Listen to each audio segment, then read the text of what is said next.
Think about what happens in your mind when something goes horribly wrong. You hear glass shattering downstairs at 2 in the morning. You smell smoke drifting through the hallway while your family is asleep. Or someone you love suddenly collapses onto the floor, clutching their chest.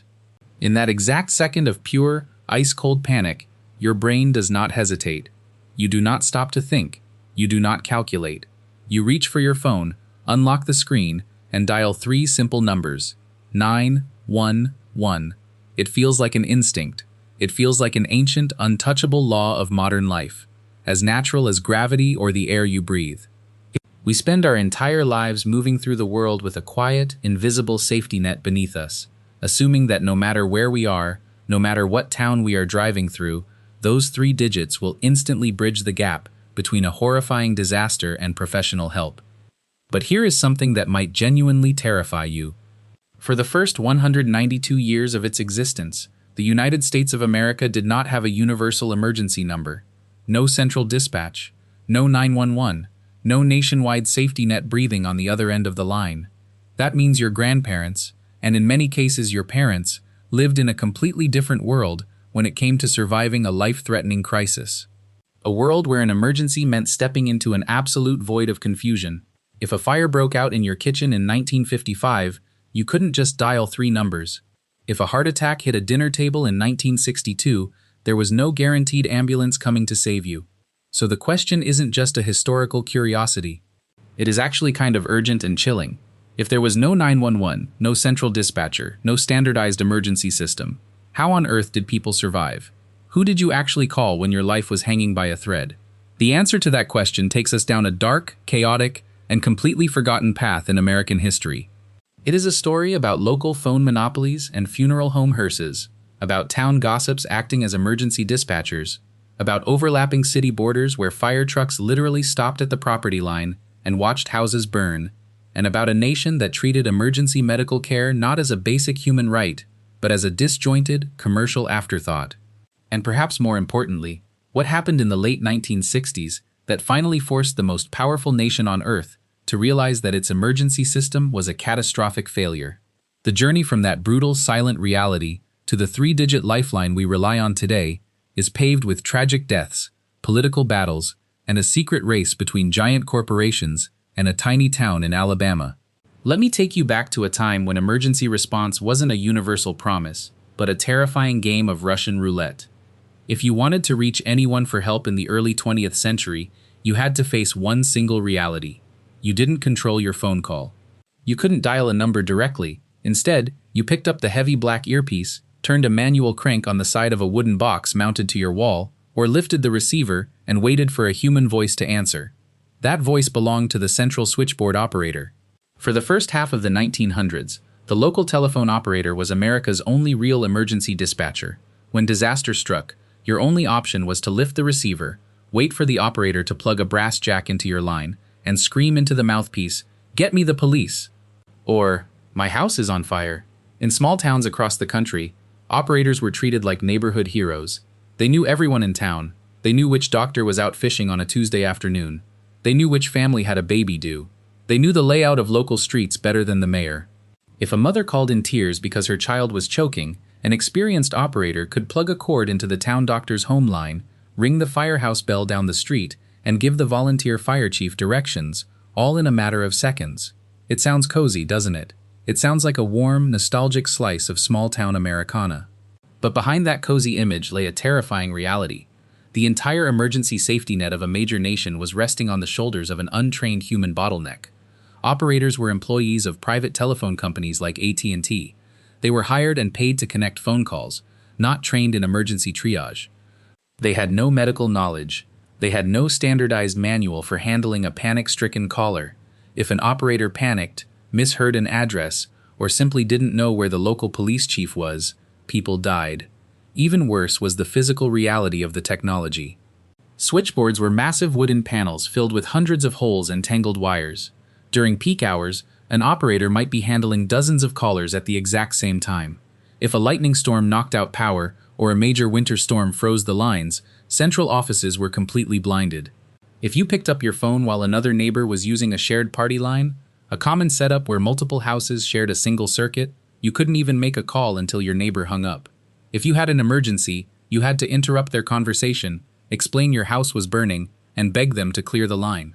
If they refused or thought you were lying, you were trapped. As cities grew massive and anonymous in the 1930s and 1940s, the small-town operator model completely fell apart. In a bustling city like New York or Chicago, operators didn't know you. They didn't know where the nearest hospital was relative to your apartment.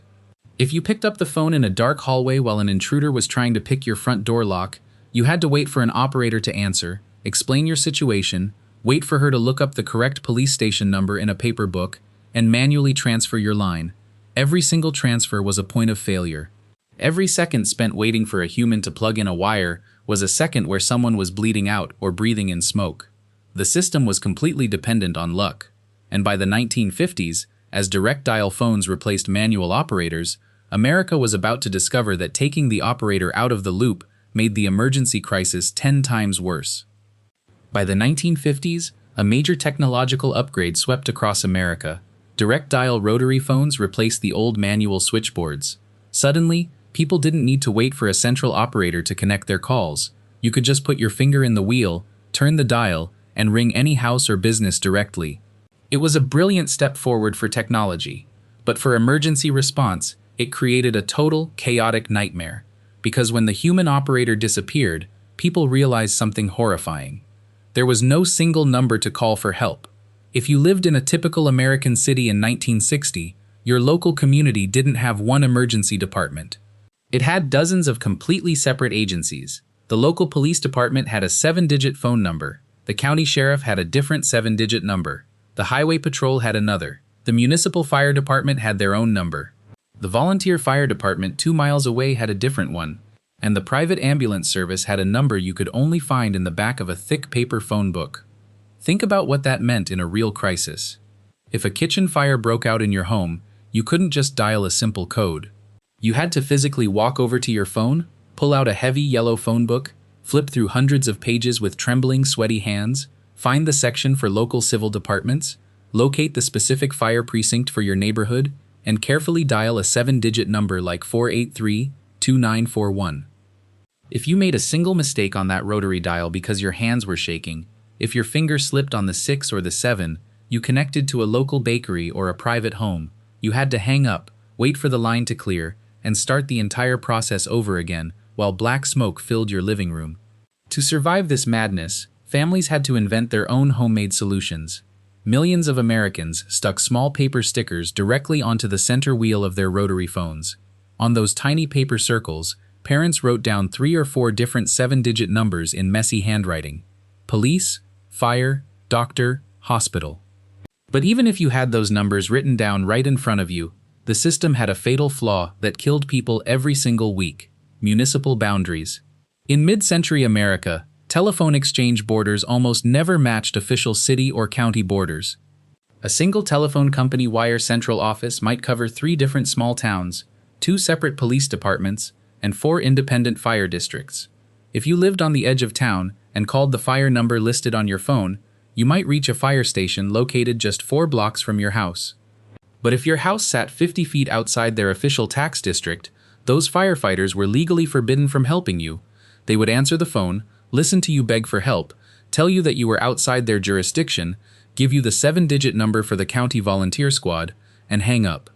There are documented cases from the 1950s and 1960s where houses burned completely to the ground while 3 different fire departments argued over whose phone number the homeowner was supposed to call. Police officers would stand on one side of a road watching a violent crime happen across the street because the crime was occurring 10 feet inside a neighboring precinct's boundary line, and nobody had the correct phone number to alert the officers responsible for that block. It was an insane, fragmented patchwork of 10,000 independent islands. Every city, every county, every tiny suburb had its own rules, its own phone books, and its own private numbers. If you traveled just 2 towns over on a family road trip and got into a terrible car crash on an unfamiliar highway, you had 0 chance of knowing who to call. You were stranded in a dark, silent landscape, praying that a passing stranger might know the local number for help. And as bad as the police and fire situation was, it was nothing compared to the dark, unbelievable reality of what happened if you needed an ambulance. If you suffered a sudden heart attack, fell off a high ladder, or got crushed in a highway collision anywhere in America before the late 1960s, a terrifying question had to be answered. Who was actually coming to pick your body up off the pavement and take you to a hospital? Today, we picture a high-tech medical vehicle flashing its red lights, packed with hundreds of thousands of dollars in life-saving machinery, driven by highly trained, certified paramedics who can start your heart again, right in your own driveway. In pre-1968 America, that concept simply did not exist. Paramedics were not a thing. Modern emergency medical services were a blank space on the map. So, if you were dying on the side of a road, who drove the vehicle that came to pick you up? In over half of all American towns and cities, the answer was your local funeral home. Yes, you heard that correctly. The local undertaker, the man whose entire business was preparing dead bodies for burial, was also the primary provider of emergency ambulance transport for the living.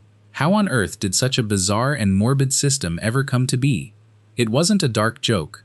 It was purely a matter of simple, brutal vehicle design. In the early to mid-20th century, standard passenger cars, police cruisers, and delivery trucks had one major physical limitation.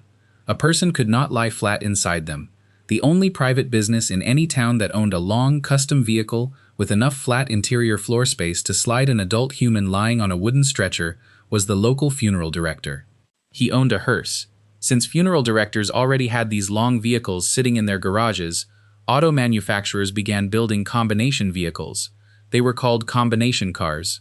On Friday afternoon, a funeral director could use the vehicle as a clean, dignified hearse to carry a wooden casket to a local cemetery. On Saturday night, he could wipe down the back floor, clip a removable red flashing light to the roof, throw a folding cot inside, and drive it down the main street as an emergency medical ambulance. It was a cold, purely commercial business. Funeral homes ran ambulance services because it kept their drivers busy and generated extra cash. But think about the chilling conflict of interest sitting right in front of you. The very same company responsible for rushing you to a hospital to save your life was the exact same company that made a massive profit if you died and ended up on their embalming table. Even worse was the complete lack of medical care. The drivers operating these hearses had almost zero medical training. Most of them were young funeral home attendants or local apprentices who possessed nothing more than a basic Red Cross first aid card. They didn't know how to open a blocked airway. They had no defibrillators to reset a stopped heart. They carried no IV fluids, no oxygen tanks, and no pain medications. Their entire strategy was known in the trade as scoop and run. They would drive fast, lift your broken body off the ground, drop you onto a hard leather cot in the back of the hearse, slam the rear door shut, and step on the gas pedal. If you were bleeding out from a torn artery or suffocating on your own tongue in the back of that vehicle, there was nobody back there with you to help. The driver was sitting up front behind a glass divider, focused entirely on driving as fast as humanly possible to the nearest emergency room doors. If you survived the bumpy, violent ride to the hospital, you survived. If you died on the cold metal floor of the hearse on the way there, the driver simply drove around to the back entrance of his own funeral parlor, unloaded your body, and sent your grieving family a bill for both the ambulance ride and the funeral service. In major cities where funeral homes didn't run the ambulances, private towing companies or local police departments filled the gap. Police officers would throw injured crash victims into the back seats of standard patrol cars like sacks of concrete, twisting spinal cords and causing permanent paralysis that could have been avoided with a simple neck brace. By the mid-1960s, this commercial, lawless mess was quietly slaughtering tens of thousands of Americans every single year. America was spending billions of dollars building high-speed interstate highways, space rockets, and advanced military jets, yet its citizens were dying in ditches because nobody had bothered to create a simple, professional way to transport the sick. The whole fragile, dangerous house of cards was reaching its boiling point. And it was about to be completely blown wide open by a humbling realization from overseas and a shocking government report that rocked Washington to its core. While America was struggling through its dark age of hearse ambulances and phone book chaos, another major nation had already solved the exact same problem decades earlier. And the contrast was a massive embarrassment for Washington. On June 30th, 1937, more than 30 years before America took action, the United Kingdom launched the world's very first national three-digit emergency telephone number, 999. The idea was born out of a tragic local event. In 1935, 5 women died during a horrifying house fire on Wimpole Street in London. When neighbors tried to call the local telephone exchange to alert the fire brigade, the lines were completely jammed with routine traffic. The caller was stuck on hold while women burned to death inside the building. The resulting public rage forced the British Post Office to take drastic action. They created a special 3-digit code that automatically triggered red flashing lights and loud klaxon horns inside central phone exchanges, forcing operators to drop everything and instantly answer the call. For 3 full decades, American tourists and military officers traveling to London watched in shock as British citizens dialed 3 quick digits to summon instant help, while back home in the wealthiest nation on earth, Americans were still hunting through paper directories or riding to hospitals in funeral hearses. As the 1960s arrived, a series of high-profile domestic disasters made the American public's patience snap completely. When shocking crimes or fires occurred in major American cities, victims routinely spent 10, 15, or 20 minutes trying to connect to the right police precinct. In many cases, people were murdered while on hold or while being transferred from one wrong department to another. Then, in 1966, the dam finally broke. The National Academy of Sciences published a landmark, explosive report that permanently altered American history. The document carried a long academic title, Accidental Death and Disability, the Neglected Disease of Modern Society. But inside the medical community and the halls of Congress, it was known simply as the White Paper, and its conclusions were a brutal, humiliating slap in the face to the entire nation. The report revealed that in 1965 alone, more than 52,000 Americans died in highway accidents. That was more American lives lost on home roads in a single year than the entire combat death toll of the Korean War, and nearly double the deaths from the Vietnam War at that point. More importantly, the report proved that thousands of those victims didn't die from their injuries. They died because of the absolute incompetence of the emergency system. They died because nobody could find the right phone number to call. They died because funeral home drivers threw them into the back of hearses without oxygen. They died because it took hours for help to arrive. The White Paper stated bluntly that if an American soldier was wounded on a jungle battlefield in Vietnam, his chances of surviving were significantly higher than if he were injured in a car crash on a paved interstate highway in California. The Army had helicopters, trained medics, and rapid radio communication. Main Street America had nothing. The report called emergency care the neglected disease of modern society and labeled America's pre-hospital transport system a complete national disgrace. The political pressure on President Lyndon B. Johnson's administration became unbearable. Federal officials realized that building shiny highway systems was useless if citizens were left to bleed out on them. The federal government issued a stern, uncompromising challenge to the telephone industry and local governments. America needed a single, nationwide, easy-to-remember 3-digit number. The giant communications monopoly AT&T resisted at first, claiming a national system would be far too expensive, far too complex, and technologically impossible to integrate across thousands of independent local exchanges. But the clock was ticking, public anger was boiling over, and a high-stakes corporate and political showdown was about to explode. By late 1967, the pressure from Washington was so intense that AT&T, the massive telecommunications monopoly known as Ma Bell, finally gave in. On January 12, 1968, AT&T announced to the world that it had chosen a single, national 3-digit code for all emergency calls across the United States: 911. Why did they pick those specific 3 numbers? It wasn't random. It was a cold, calculated engineering decision based on the mechanical realities of the rotary phone. In 1968, almost every phone in America had a heavy metal spinning dial. When you spun a number, the wheel sent electrical pulses down the copper wire. Spinning a 1 sent 1 pulse, spinning a 9 sent 9 pulses. AT&T chose 9 as the first digit because it was at the far end of the dial, making it extremely hard for someone to accidentally bump or bump dial the number while playing with the phone. They picked 11 for the next 2 digits because 1 was the shortest possible spin on the wheel, allowing a panic-stricken caller in a dark room to quickly drag their finger down to the stopper twice in a row without looking. The 3-digit combination was brief, easy to remember, and had never been assigned as an area code or local exchange prefix anywhere in North America. AT&T planned to slowly roll out 911 over a period of several years, starting in major cities. But then, an incredible piece of Southern pride and local rebellion completely hijacked their corporate timeline.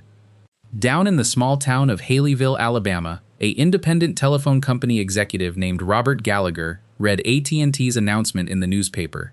Gallagher ran the Alabama Telephone Company, a tiny independent competitor that was not part of the giant AT&T monopoly. Gallagher was furious that Ma Bell was taking all the national credit for inventing 911. He decided to pull off one of the greatest corporate speedruns in history.